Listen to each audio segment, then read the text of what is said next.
Bonjour chers élèves. Aujourd'hui, notre leçon porte sur les éléments de symétrie d'une courbe. À la fin de cette séquence, vous devez être capable de déterminer les éléments de symétrie de la courbe représentative d'une fonction. Ça veut dire l'axe de symétrie et le centre de symétrie.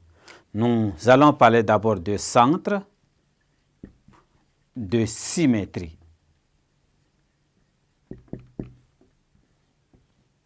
Centre de symétrie, nous avons la première méthode.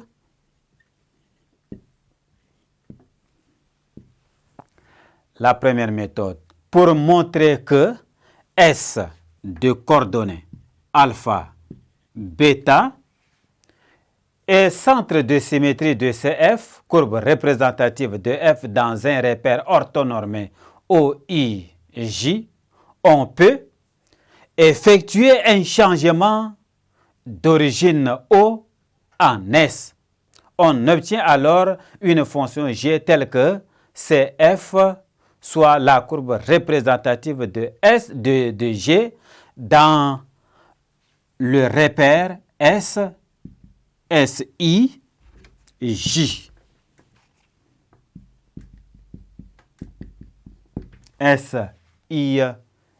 J. Montrer que G est impair. Si M a pour coordonnées X, Y dans le repère OIJ et de coordonnées X, Y de coordonnées grand X, grand Y dans le repère SIJ, il suffit de poser. Petit x est égal à grand X plus alpha. Petit y est égal à grand Y plus bêta. Et on obtient y est égal à f de x. Ceci équivaut à grand Y plus bêta est égal à f de grand X plus alpha. Ceci équivaut à y est égal à f de grand X plus alpha moyen bêta. Donc, la fonction G de grand X cherchée est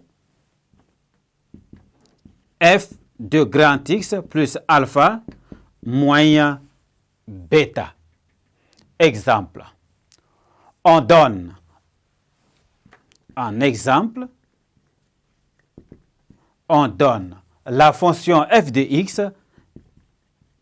égale à x moins 3 sur 2x plus 1. Montrons que S de coordonnées moins 1 demi est centre de symétrie de la courbe. Soit CF, la courbe représentative de F. Posons x est égal à grand X moins alpha. Notre alpha ici, ça fait moins 1 demi. Y est égal à grand Y plus 1 et demi plus bêta. Notre bêta est égal à 1 demi. Nous avons le point M de coordonnées X, Y appartenant à CF équivaut à petit y est égal à f de x. Ceci est l'équivalence de y plus 1 demi est égal à f de x moins 1 et demi. Ceci nous donne l'équivalence de y est égal à f de x moins 1 demi moins 1 et demi. Nous aurons y est égal à grand X moins 1 et demi moins 3, le tout sur de grand X moins 1 plus 1. Ceci est égal à moins 7 sur 4 grand X. Considérons donc la fonction g de grand X est égal à moins 7 sur 4 grand X. Il est clair que g est impair. Donc, S de coordonnées moins 1 demi, 1 et demi est bien centre de symétrie de la courbe représentative de G. Ceci est la première méthode de démonstration.